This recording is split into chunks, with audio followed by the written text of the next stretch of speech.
What's up, everybody? It's the Impact Motivator, CL King. We're here in the house. Telling Zoom we got it. And we're going to make sure everybody out there can see this. So we're going to change the privacy.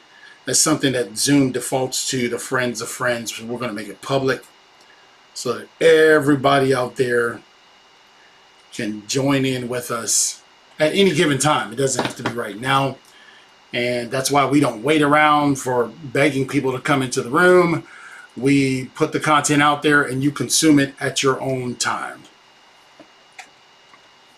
So tonight I want to talk to you just for a few moments. Let me fix that just a bit. We want a little bit of house sound in there. Give us a little more.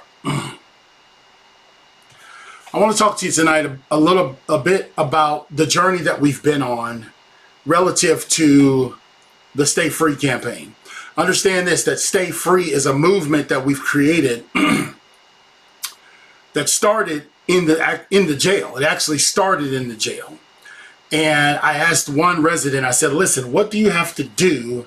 What's your purpose in life when you get out of here? And he said, man, it's just to stay free. And when I heard that, I said, man, you know what? If we can master the Stay Free concept, everything else is going to be gravy. And so I'm coming to you tonight to tell you about the R in the Stay Free campaign, because we're dealing with F-R-E-E. I'll come back some other time and give you the F words that we deal with in Stay Free.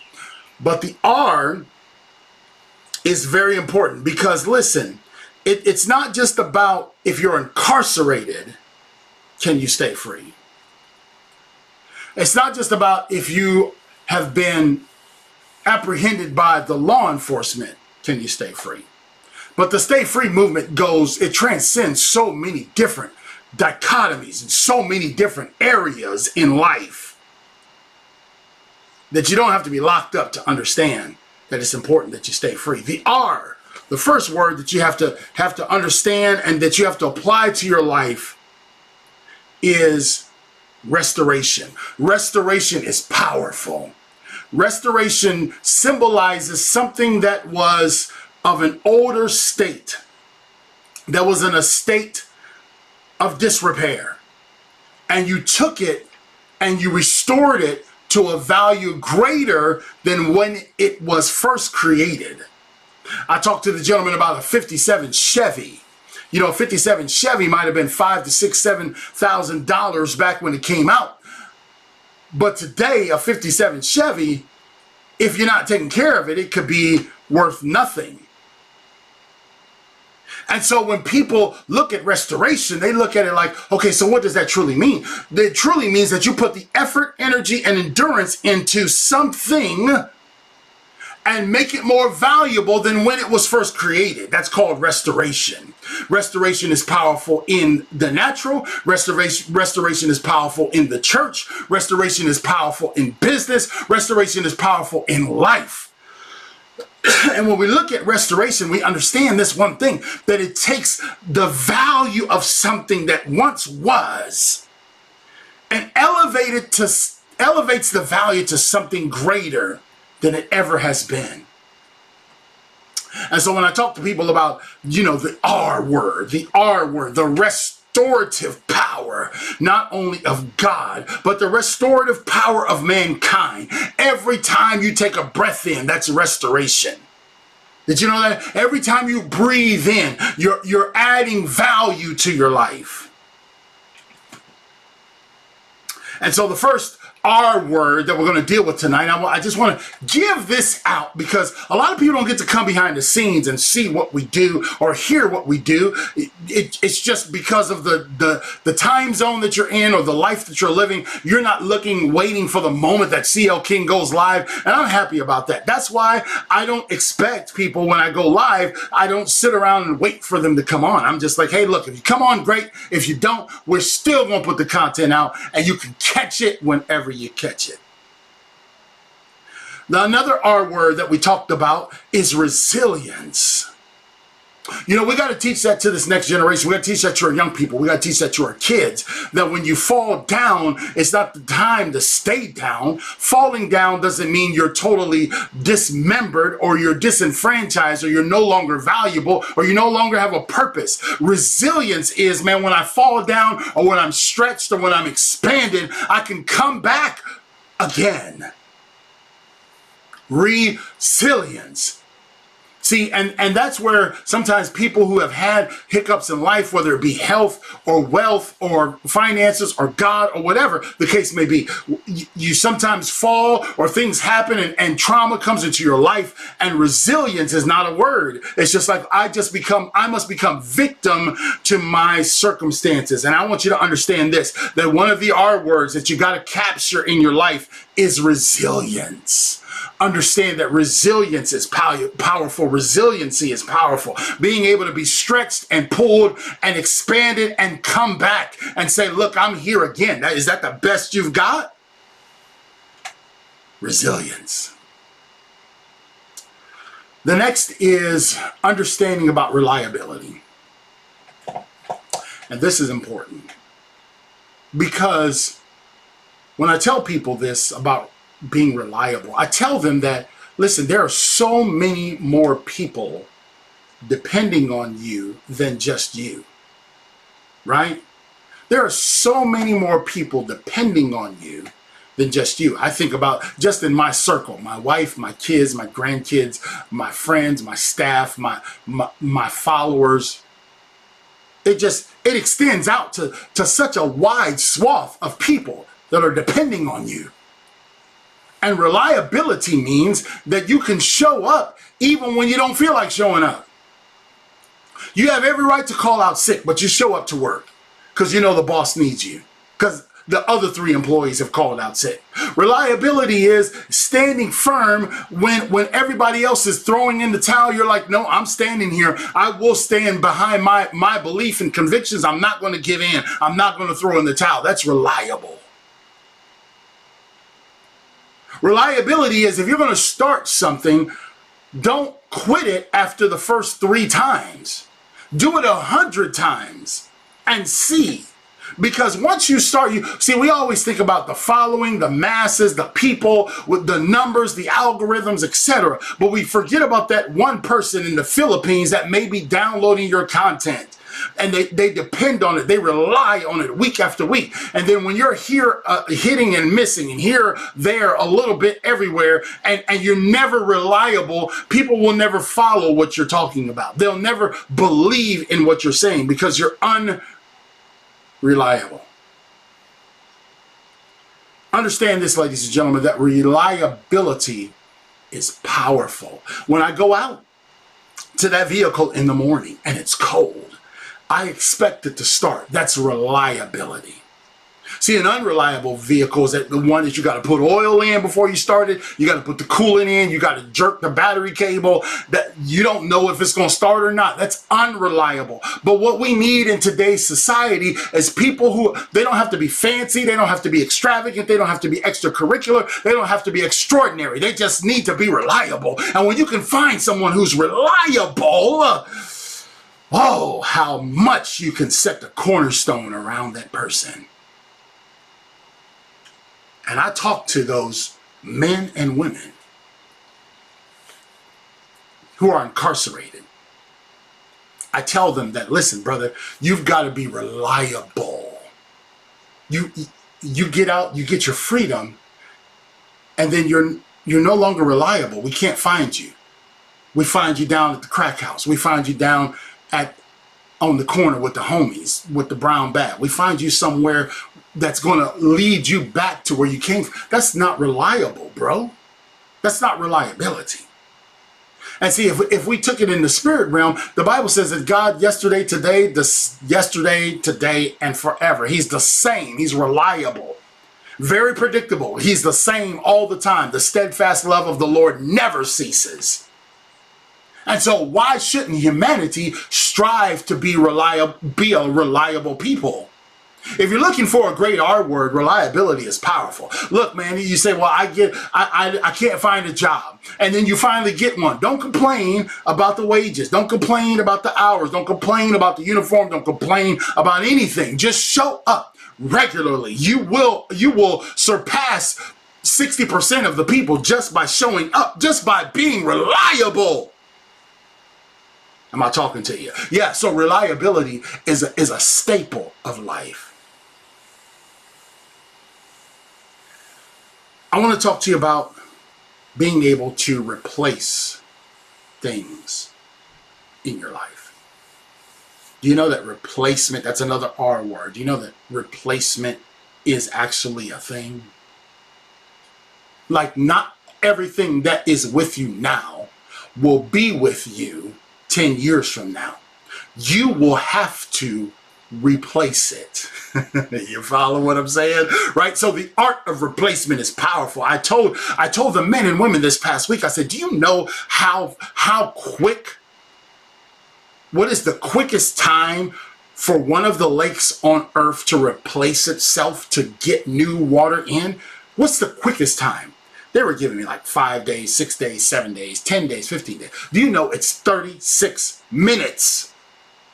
36 minutes. The shortest replacement time for one lake is 36 minutes. And I said, you know what the longest time is for replacement? 13,000 years for another lake. But replacement is essential. Not everything that's with you now will be with you 10 years from now. Not everything that's with you now will be with you 36 minutes from now. And you gotta understand the art of, hey, look, I gotta replace some things in my life. See, when I talk to those men and women who are incarcerated, I tell them, listen, you can't go out and pick up some of the same stuff that you had. You got to replace that stuff, because that stuff is what got you in here in the first place. You gotta be like that lake that's 36 minutes and says, hey, look, I got to get this old water out and get some new water in. Replacement. And don't be hesitant to do that. Don't be hesitant to replace some concepts in your life.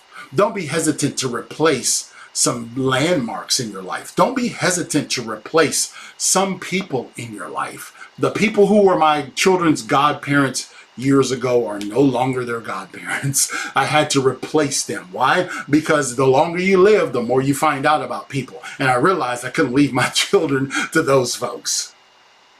You understand what I'm saying? So replacement is not something that you should shy away from. Replacement is powerful. It's a way of life. You know, your body replaces cells over a period of time. It's essential. Replacement. Another R word that I talk about is, you got to be resourceful. Now, you got to be resourceful and look for the right resources.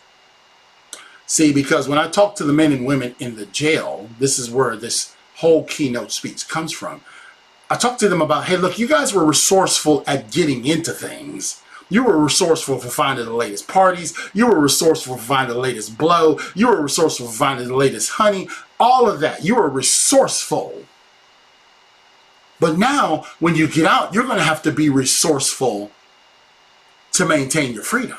See, when we talk about the stay free concept, those people who are free, it transcends whether you're incarcerated or anything like that. It transcends to people who are not incarcerated. To maintain your freedom, you have to be resourceful, and you can't degenerate down to saying, I don't have any money this month, I'm going to go rob a bank. No, you get resourceful. You hold a yard sale. Right? You sell that old broken down car in the backyard for $1,500. You know what I'm saying? You put something on Facebook Marketplace. You become resourceful. And resourcefulness is a part of life to say, hey, listen, it may not have worked out exactly the way I wanted to this time, but I'll find another way to make it work.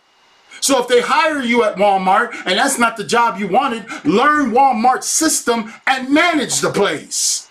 Resourcefulness.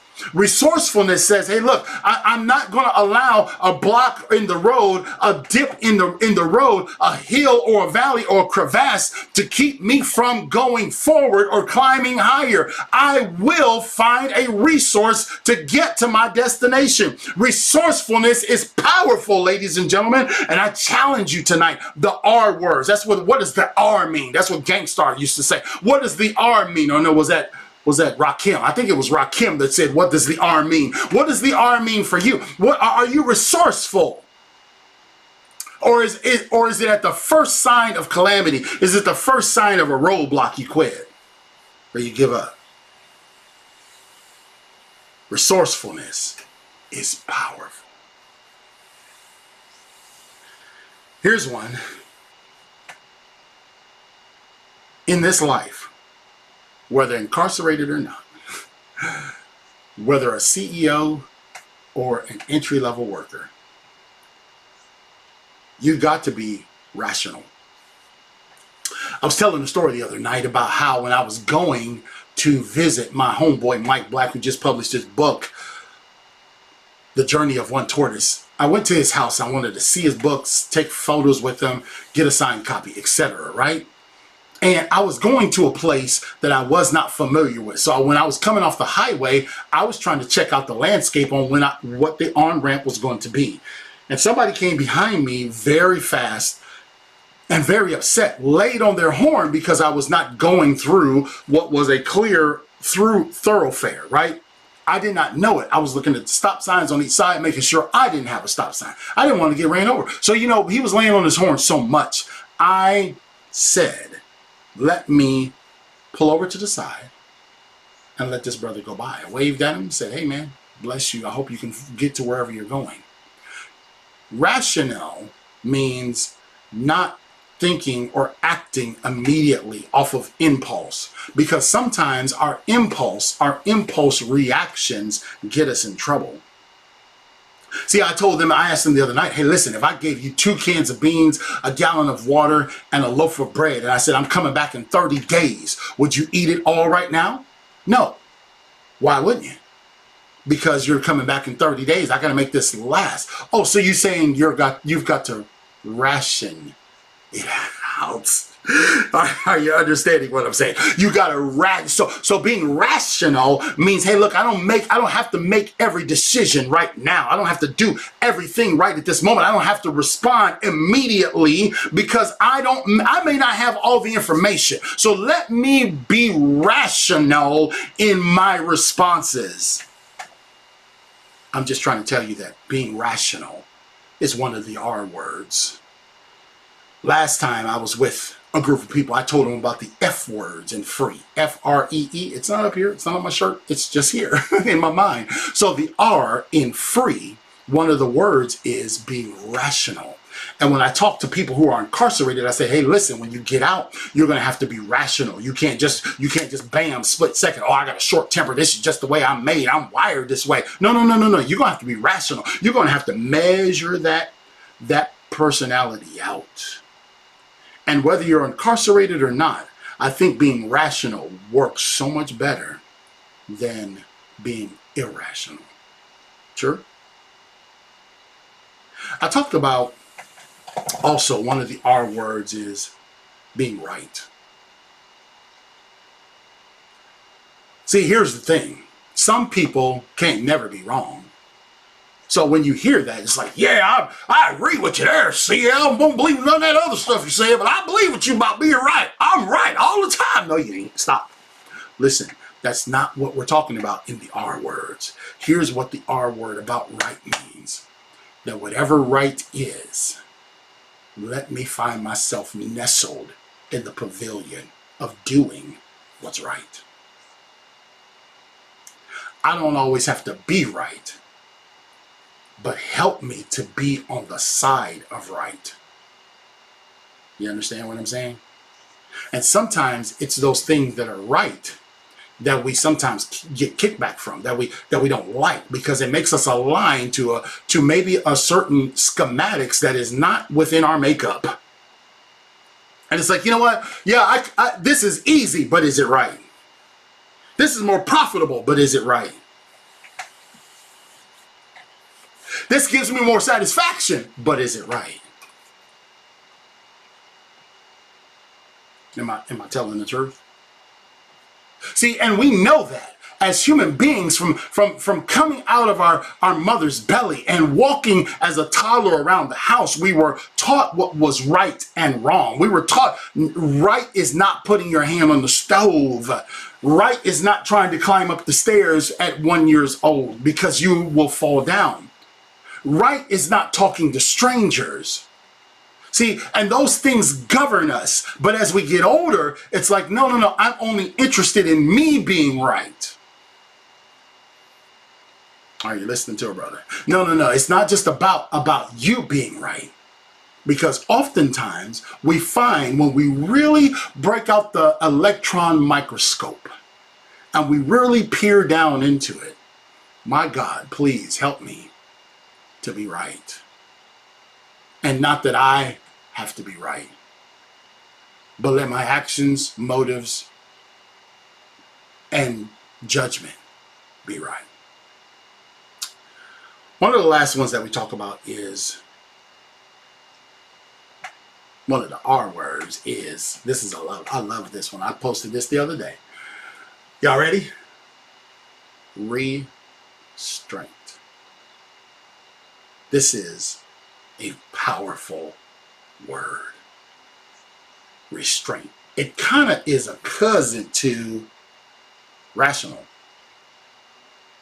Restraining, I told those people in the jail the other night, I said, listen, when you were brought to this place, you were brought in a restraint. You came to a place that is designed around restraints. You live in a facility that houses you under the banner of restraint. You eat in restraint. You sleep in restraint. And yet when you get out, you lose all restraint. Ladies and gentlemen, some of the greatest freedom you'll ever have is when you can master the art of restraint.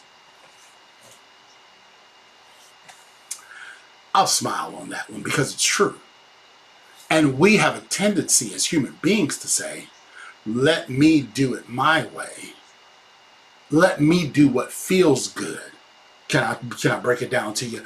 I went to a restaurant. My wife and I went to a waterfront restaurant yesterday, as is our custom. And I said, okay, I'm going to eat what's on plan. I'm not going to eat nothing crazy. Ain't even eating no fried foods. I don't want any processed foods. I'm going to eat right. So I got some broiled shrimp, got some boiled, what was that? Broccoli, not broccoli, but spinach, and whatever them long things are. I forget what they're called. The green long things. This is how bad my memory is. Asparagus. Yes, I got some of those, some spinach, and some shrimp. And when they brought it out, I was like, where's the rest of it? Now my wife, she's not on the same plan as me. She got sweet potato fries and a Philly cheesesteak. Her Philly cheesesteak was massive. Her fries were falling over her plate. And I get like 7 shrimp, a little daub of spinach, and 3 asparagus. And I'm just like, so who's supposed to wear the rest of it? You bringing this out in courses or what? And so after we finished, the lady comes by, as is their custom. Could I interest you all in some dessert? I said, what do you have? Do you have some sugar-free dessert? She says, we've got key lime pie. Now, anyone who knows me will know that key lime pie is my ultimate weakness.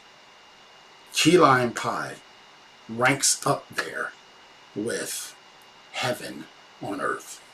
I could just imagine the tartness in the back of my jaws as I bit into that succulent piece of key lime pie with a daub of whipped cream? Are you feeling what the brother is putting down, right? I imagined it, and I said, you know what? I'm thinking about, maybe because I've done so well, this is day 35 with no sugars, and people are already saying, hey, look, man, we're noticing things that you're doing, and you're looking smaller, and on and on and on. And I'm just like, yeah, you know what? I deserve it. I had almost talked myself into it, until I realized that I've worked so hard to come this far, but I've got so much further to go. It's not time to demonstrate lawlessness. It's not time to let my hair down just because I've seen a bit of progress. So I told the lady, because my wife wanted, she wanted cheesecake. She got her cheesecake. She's not on the same plane as me. And I said, you know what? If I eat that key lime pie, it might throw me off. So I'm going to practice restraint.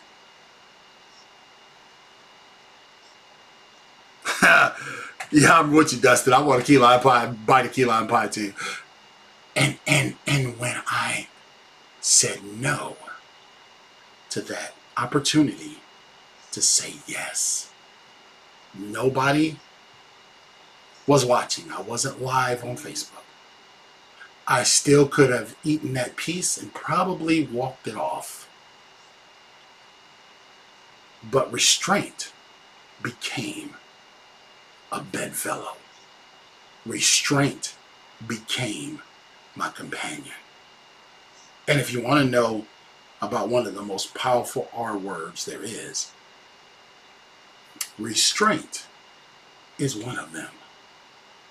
To where when you could do a thing, you don't do a thing, in spite of there being maybe no real consequences.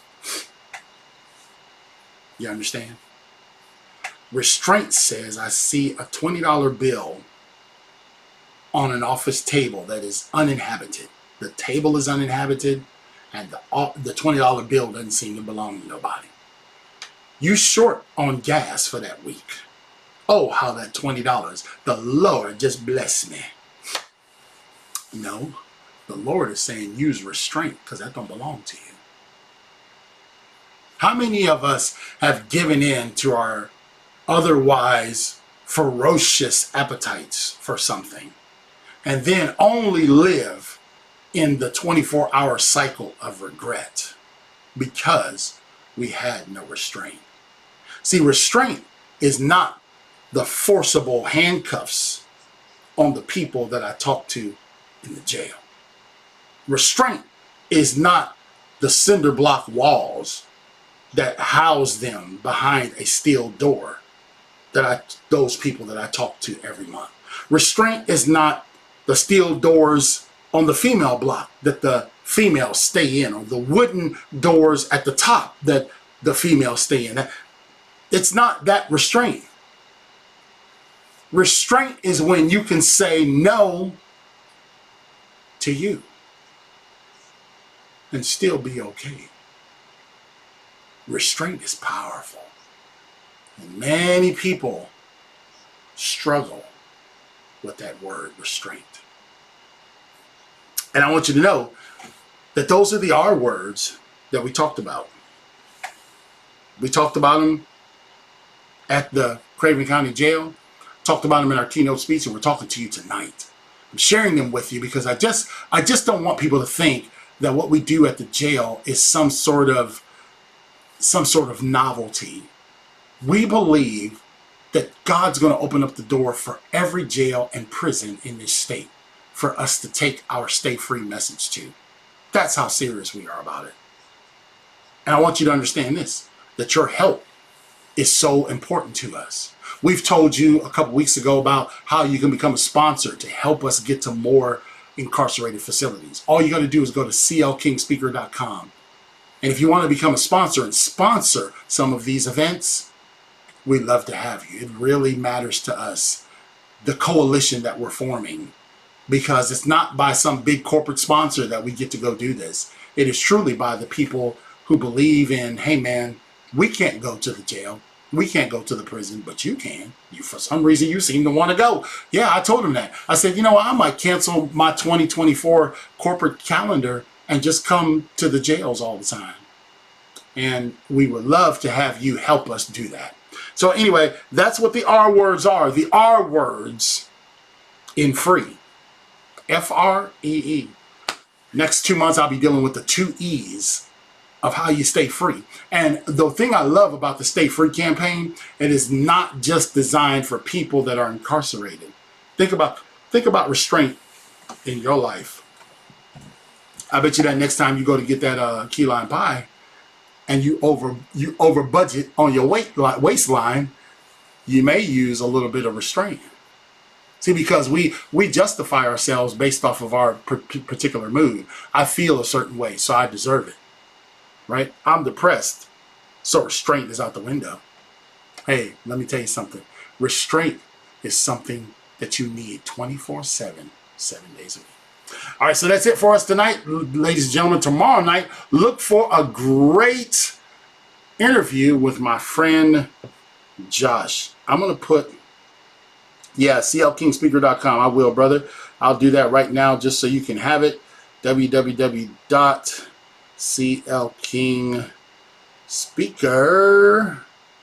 Is that it? Yeah, CL King Speaker. I'm flying solo tonight, so I don't have anybody. I don't have any of our team on. I just wanted to come on and bless you guys with the R word. So there it is, CLKingspeaker.com. If you would like to become a sponsor and help us go to more jails, I'm telling you what, there's some overtures that we have received that are pretty exciting, that could be, you know, of a major consequence. I'm talking about statewide ramifications for us to go to prisons and jails. So just be in prayer for us. We're going whether the funds are there or not. We're just, God said go, so that's what we're going to do. Matthew says go.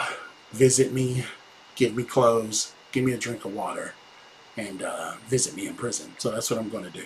So anyway, that's it for tonight. Thank you so much. And tune back in tonight. I wanted to tell you who our guest is tomorrow night, just so you can see and that you can come back tomorrow so you don't have to listen to me tomorrow night. We will have an amazing guest. I got to make sure that I got his full name. His name is Josh.